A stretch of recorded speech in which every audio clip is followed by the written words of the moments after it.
창세기 26장 1절에서 11절 말씀입니다. 아브라함 때에 첫 흉년이 들었더니 그 땅에 또 흉년이 들매 이삭이 그랄로 가서 블레셋 왕 아비멜렉에게 이르렀더니 여호와께서 이삭에게 나타나 이르시되 애굽으로 내려가지 말고 내가 네게 지시하는 땅에 거주하라. 이 땅에 거류하면 내가 너와 함께 있어 네게 복을 주고 내가 이 모든 땅을 너와 네 자손에게 주리라. 내가 네 아버지 아브라함에게 맹세한 것을 이루어 네 자손을 하늘의 별과 같이 번성하게 하며 이 모든 땅을 네 자손에게 주리니 네 자손으로 말미암아 천하 만민이 복을 받으리라. 이는 아브라함이 내 말을 순종하고 내 명령과 내 계명과 내 율례와 내 법도를 지켰음이라 하시니라. 이삭이 그랄에 거주하였더니 그곳 사람들이 그의 아내에 대하여 물으매 그가 말하기를 그는 내 누이라 하였으니 리브가는 보기에 아리따움으로 그곳 백성이 리브가로 말미암아 자기를 죽일까 하여 그는 내 아내라 하기를 두려워함이었더라.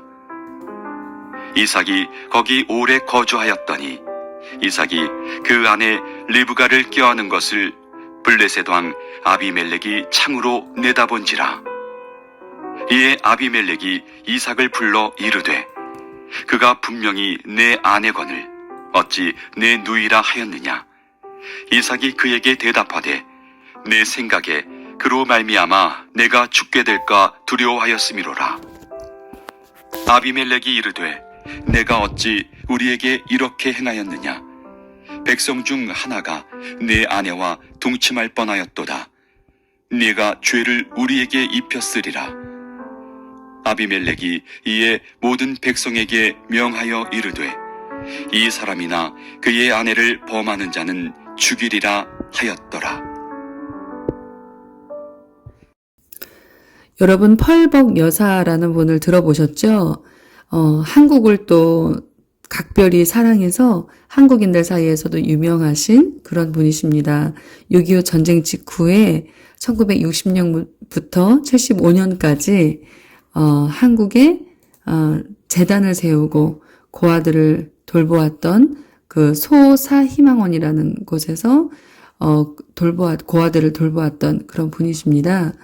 이 1962년에 존 F 케네디 대통령이랑 나누었던 그 펄벅 여사의 대화가 유명한데요. 케네디 대통령이 이렇게 얘기를 했다고 합니다. 내 생각에는 동맹관계라는 이유 때문에 미국이 한국에게 너무 많이 퍼주는데 그동안 했던 것들을 마무리하고 그만 한국에서 철수해야 되겠다. 비용이 너무 많이 들어간다. 우리는 빠져나오고 대신에 옛날처럼 일본이 한국을 맞도록 해야 될 것 같다라고 말하자 이 펄벅 여사가 뭐라고 얘기했냐면 그들은 서로 같은 인종 같아 보일지 몰라도 서로 불공정했던 지배와 피지배 관계에서 제대로 회복되지 않았습니다. 지금 힘있던 쪽에게 다시 통제권을 준다면 마치 우리 미국이 예전 영국에게 지배받던 시절로 돌아가라는 소리와 똑같습니다. 이렇게 받아쳤다고 합니다. 그래서 케네디도 농담이었다고 하면서 얘기를 마무리했다는 그런 일화가 있습니다. 이 미국 여성 최초의 노벨 문학상 수상자인 펄벅 여사는 선교사인 아버지를 따라 중국에서 어린 시절을 보냈습니다.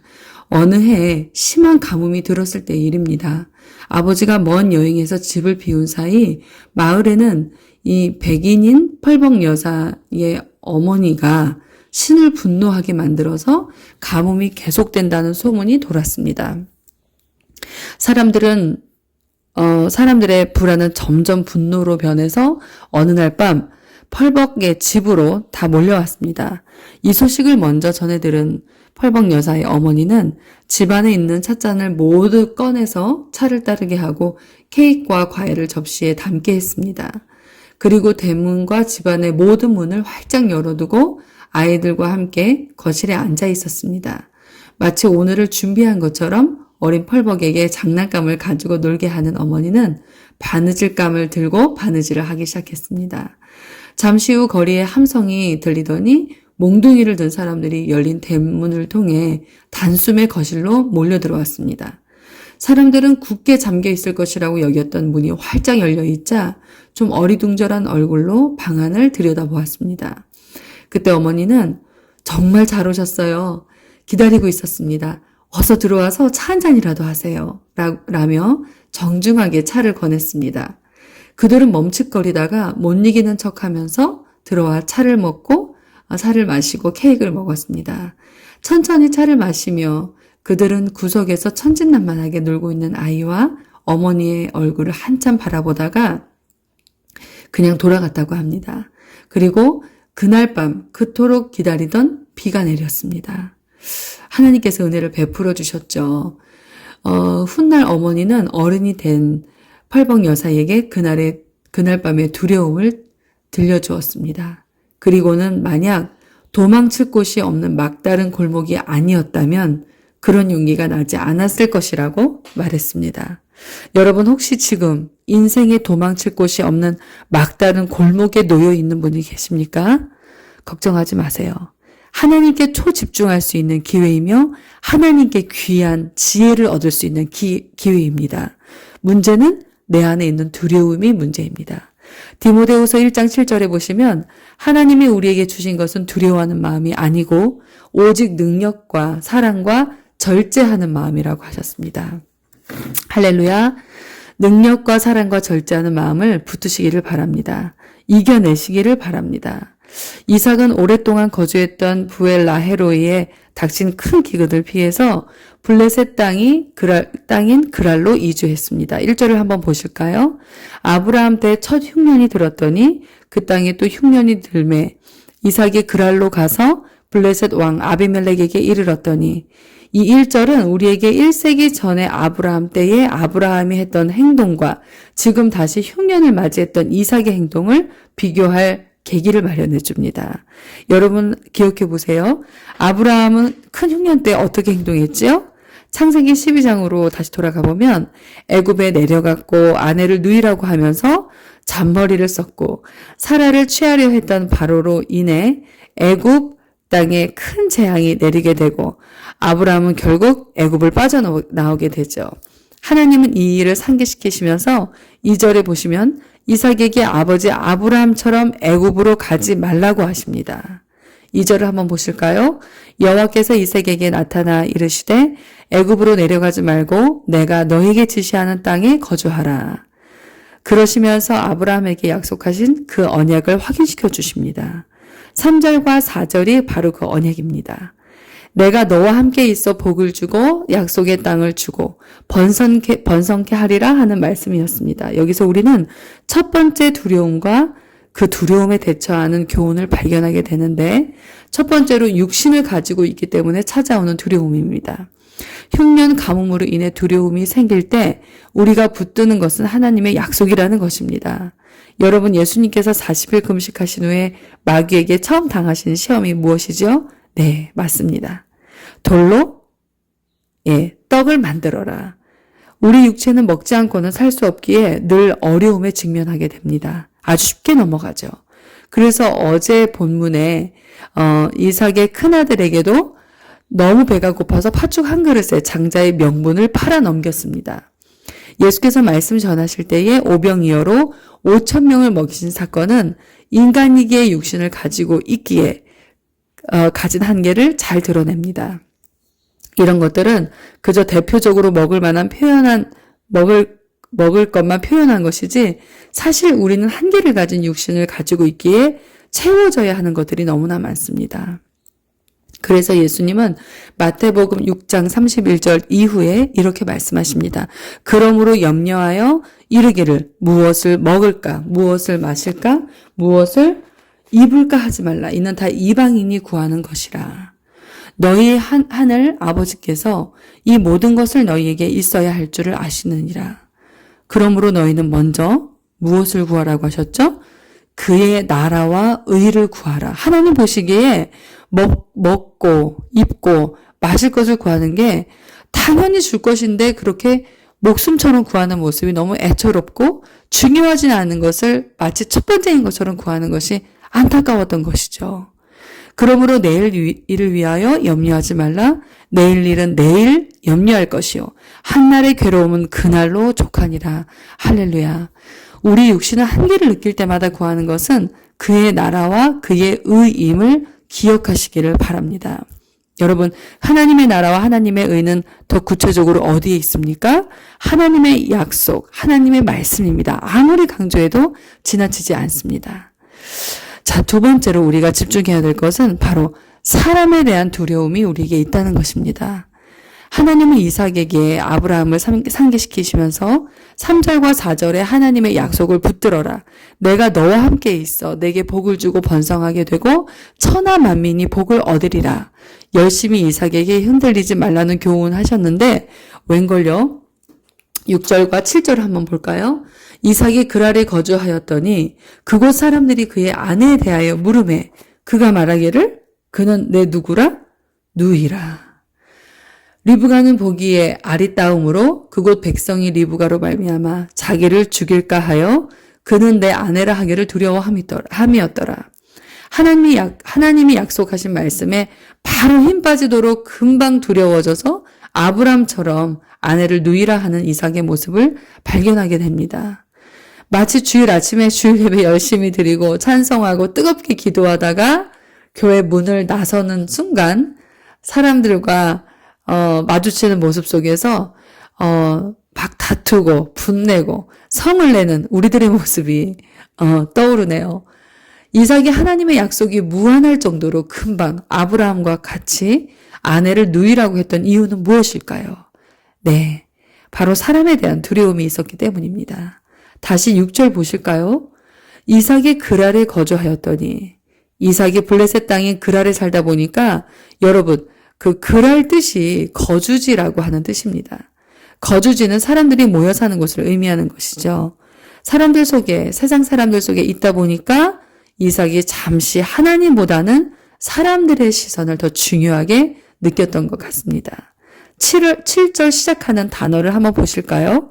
그곳 사람들이 그의 아내에 대하여 물음에 사람들 속에서 사람들끼리 모여서 이야기하다 보니까 사람들이 아내에 대해 물을 때 두려움이 엄습했던 것입니다.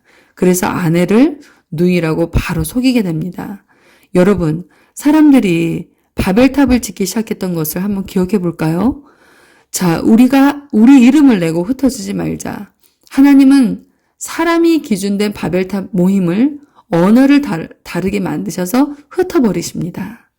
사람들끼리 사람의 기준으로 살다 보니까 소돔 고모라에 하나님이 두려워하는 의인 10명이 없어서 결국 멸망을 당하게 됩니다. 사랑하는 성도 여러분, 하나님이 출애굽한 백성들을 40년간 광야 생활을 시키신 것은 이 땅은 정착지가 아니라 잠시 머물 곳, 소풍 온 곳, 나그네로 살 곳, 청지기로 잠깐 왔다가 갈 곳이라는 교훈을 주기 위해서입니다. 골로새서 3장 1절과 2절을 한번 볼까요? 그러므로 너희가 그리스도와 함께 다시 살리심을 받았으면 위의 것을 찾으라. 거기는 그리스도께서 하나님 우편에 앉아 계시느니라. 위의 것을 생각하고 땅의 것을 생각하지 말라. 베드로전서 1장 17절 외모를 보시지 않고 각 사람의 행위대로 심판하시는 이를 너희가 아버지라 부른즉 너희가 나그네로 있을 때에 두려움으로 지내라.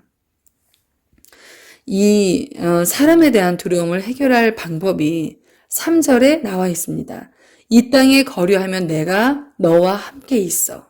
즉 함께 계시는 하나님께 늘 집중하시기를 바랍니다. 웨슬리 목사님은 이 세상에서 가장 좋은 말은 하나님이 나와 함께 하심이라 임마누엘이라 하셨습니다. 오늘도 사람들 속에서 살아가지만 사람을 두려워하지 말고 하나님이 함께 하심을 기억하시기 바랍니다.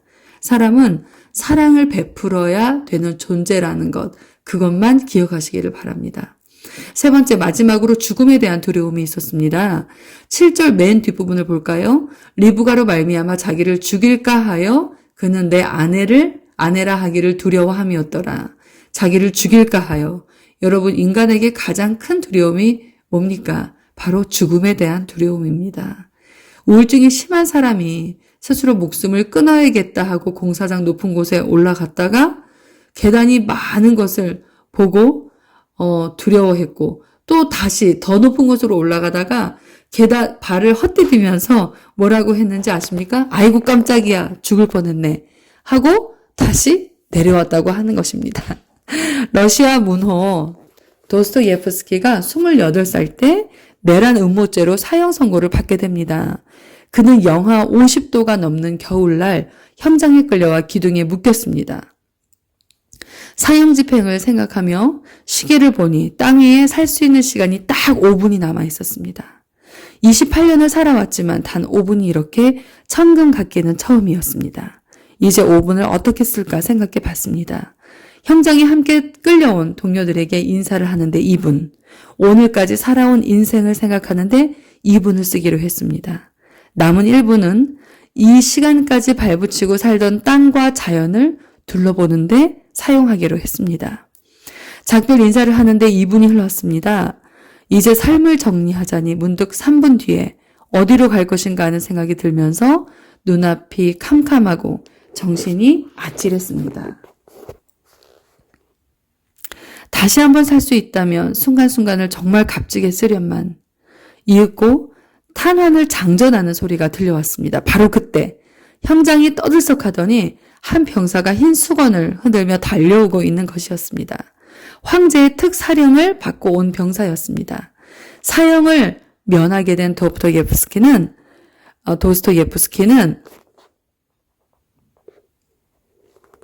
시베리아 유형 생활을 하는 동안 인생에 대해 깊이 생각하게 되었고, 그 이후 죄와 벌, 카라마조프가의 형제들 같은 명작을 남기게 되었습니다.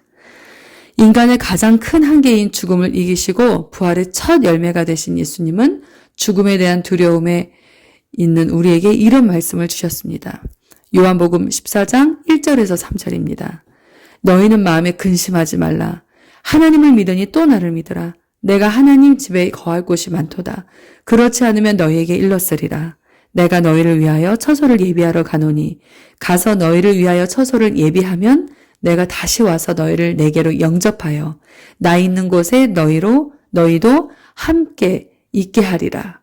죽음에 대한 두려움, 부활의 주님을 붙들고 오늘도 이겨내는 하루가 되기를 예수님의 이름으로 부탁을 드립니다.